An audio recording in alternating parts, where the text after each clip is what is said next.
That's one small step for man, giant leap for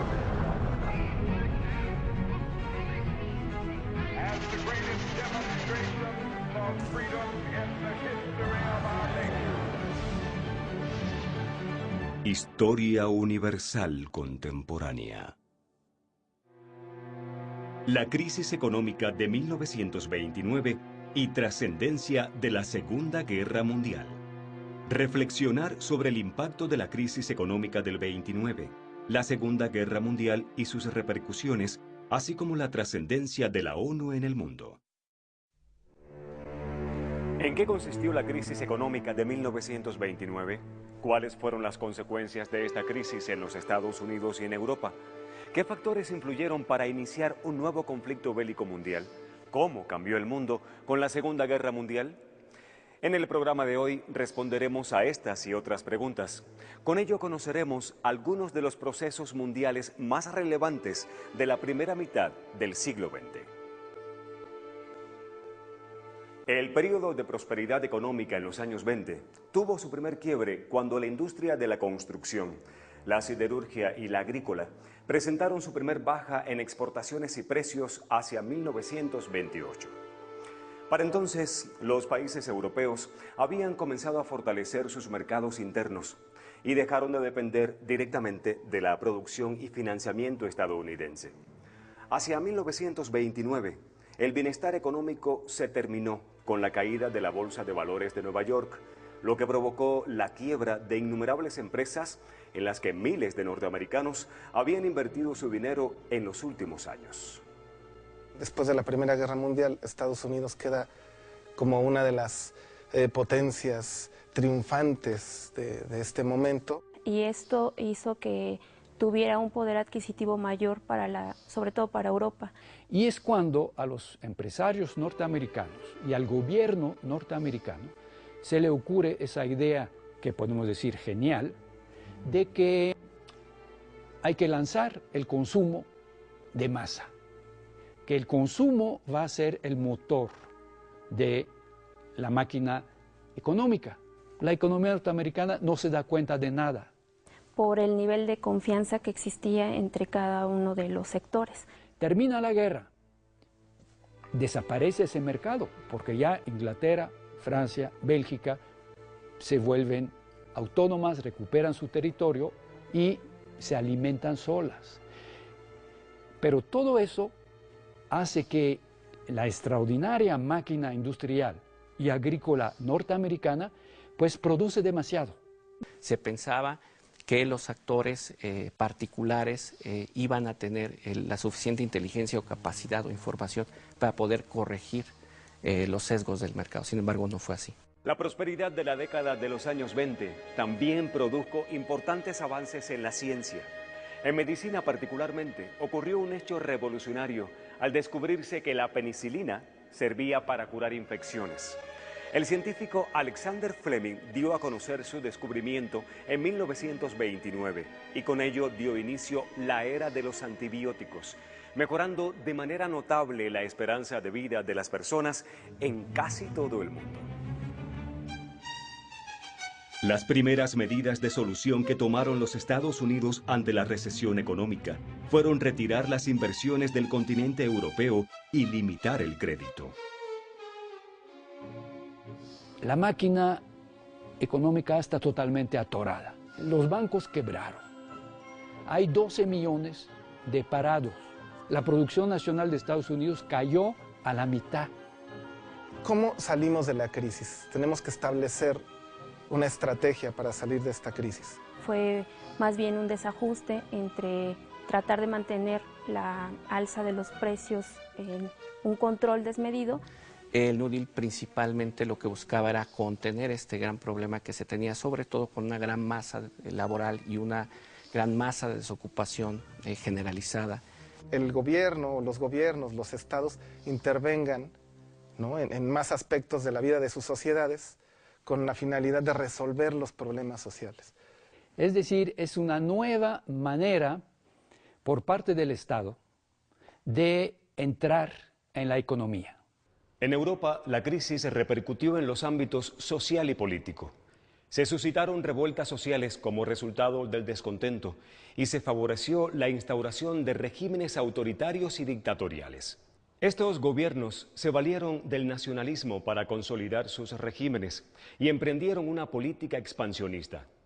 En este contexto, el mundo quedó dividido básicamente en dos sistemas políticos: la democracia liberal, cuyo principal representante eran los Estados Unidos de América, y el totalitarismo, que estaba asociado por un lado con el socialismo soviético y por otro con el nazismo en Alemania y el fascismo en Italia. En el caso de Alemania, en 1933, Adolf Hitler arribó al poder prometiendo la gloria y expansión de la nación.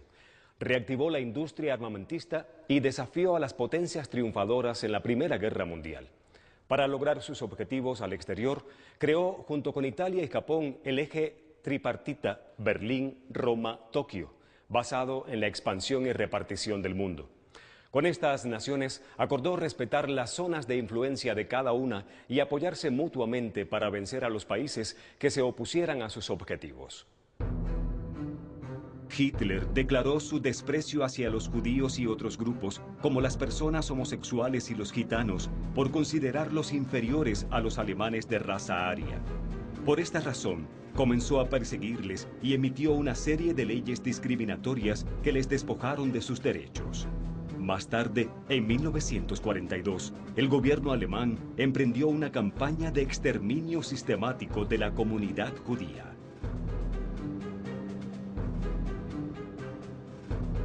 Digamos, dentro del movimiento expansionista del nacionalsocialismo figuraba también la instalación del régimen totalitario, ¿no?, que manejaba el partido nazi en los distintos lugares o zonas, países que fueran ocupados.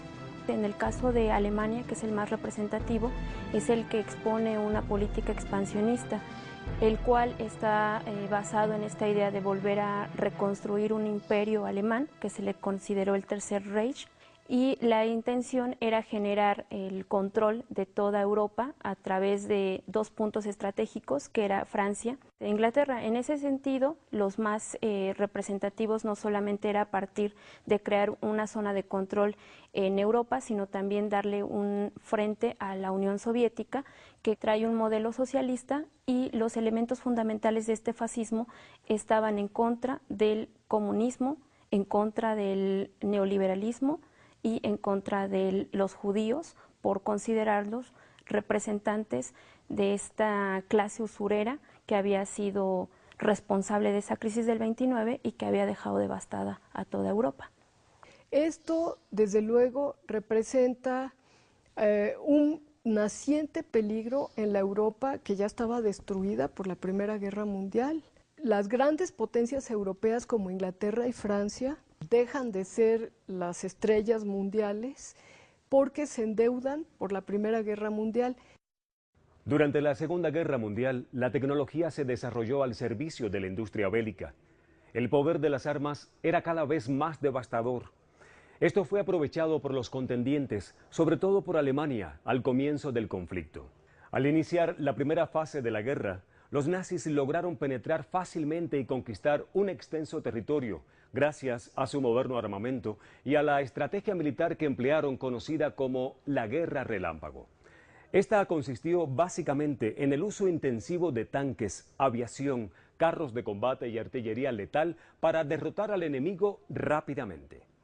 La estrategia para Alemania, y básicamente empleada por Hitler, fue a través de la geopolítica, en la que se establecía que quien controlara la zona central de Europa iba a tener el dominio de todo el mundo. Y para poder llevarlo a cabo, los militares desarrollaron primero la estrategia de la raza aria, en la cual se consideraban una raza superior que podía tener estos elementos fuertes para ser los dirigentes de este nuevo mundo. Lo que hace Alemania entonces es justificar que hay territorios con presencia alemana o presencia de esta raza aria que le corresponden de manera histórica. Y el primer paso a recuperar estos territorios es Polonia. Inglaterra y Francia le dan un apoyo a esta primera intervención, adjudicando que pues precisamente no se había dado este apoyo por parte del Tratado de Versalles y que era como la deuda pendiente que se tenía.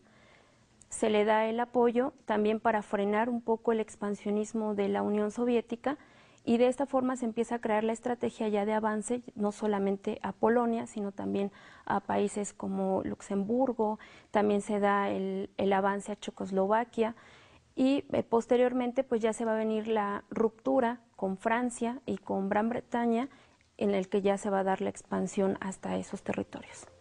Después de la invasión a Francia, a mediados de 1940, Alemania comenzó el ataque aéreo a la Gran Bretaña, la cual se defendió desesperadamente y logró rechazar a sus agresores. Después de esta derrota, el ejército nazi dio un giro repentino al conflicto al dirigir su ofensiva hacia la Unión Soviética en 1941, desconociendo el pacto de no agresión que había firmado con Stalin, líder de Rusia, 2 años atrás. El primer encuentro que se da, operación militar denominado Operación Barbarroja entre Rusia y Alemania, va a ser de manera favorable para Rusia. Porque también la Unión Soviética está en expansión, o sea, podría parecer que estamos hablando solamente del expansionismo alemán, pero también Rusia se está extendiendo por el mundo, también Japón.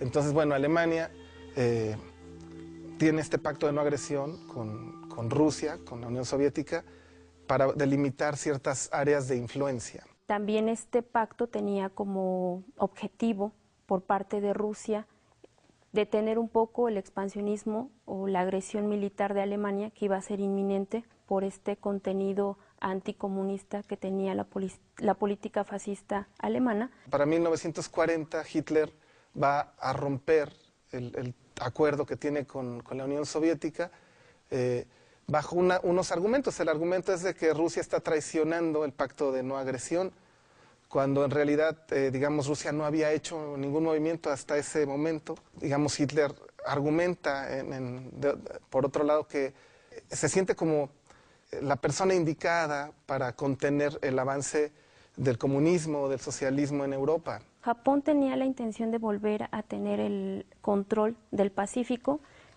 iniciando primeramente con China, se vuelve a una agresión militar.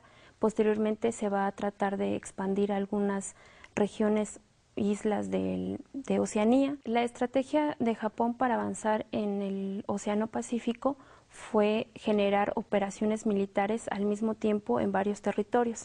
El ataque a las bases militares de Pearl Harbor fue el punto crucial para que Estados Unidos entrara de lleno en la guerra.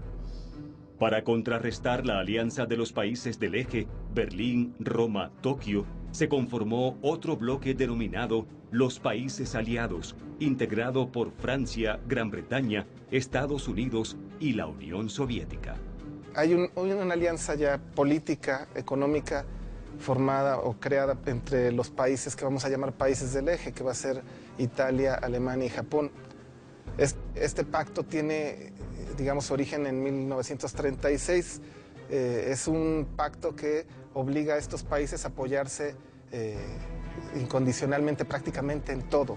Estados Unidos entra a la guerra a partir también del avance de Japón en el Pacífico y entonces se responsabiliza a Estados Unidos por tener este equipo armamentista más fuerte y sólido para frenar un poco la expansión. Si ya decimos hay una alianza entre Italia, Alemania y Japón, bueno, pues Estados Unidos se une a Inglaterra, a Francia y a la Unión Soviética ahora, porque la Unión Soviética también ahora está en contra de Alemania. Entonces crean, digamos, este bloque que va a ser el bloque aliado. Los factores trascendentales fueron la operación que se realizó en ataque de Japón a Estados Unidos en la base militar denominada Pearl Harbor en 1941. Y bueno, esta guerra se va a alargar un poco más porque Japón se resiste a rendirse y entonces Estados Unidos tomará la decisión de atacar Japón con este nuevo armamento que tuvo tiempo de preparar y de probar. Y bueno, eligieron, entre varias ciudades japonesas, eligieron estas dos, Hiroshima y Nagasaki, por sus condiciones geográficas, su número de población, porque eran ciudades en las que se encontraban algunos elementos importantes para Japón para mantener la guerra, ¿no? Y bueno, pues Estados Unidos toma la decisión, ¿no?, en agosto del 45 de lanzar la bomba atómica en las ciudades de Hiroshima y Nagasaki. En agosto de 1945 terminó la Segunda Guerra Mundial y los hechos que se desarrollaron en esta cambiaron las condiciones sociales, económicas y políticas del mundo. La Organización de Naciones Unidas es uno de los instrumentos, de las instituciones más importantes que tiene el mundo hoy en día.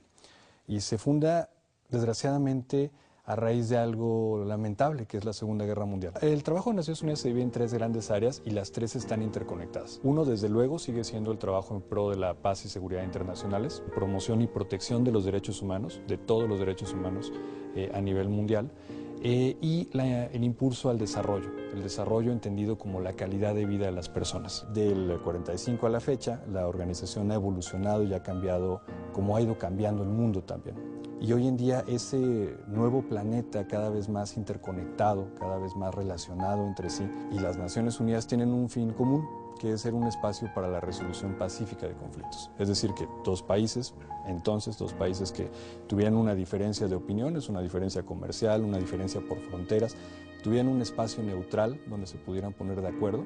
Acá se buscaba fines más grandes, la calidad de vida de todas las personas, la promoción de los derechos humanos y desde luego la paz y seguridad internacionales. Son problemas sin fronteras y requieren soluciones multinacionales. No, el mundo probablemente ha cambiado más en estos 70 años después de la Segunda Guerra Mundial que en el resto de su historia.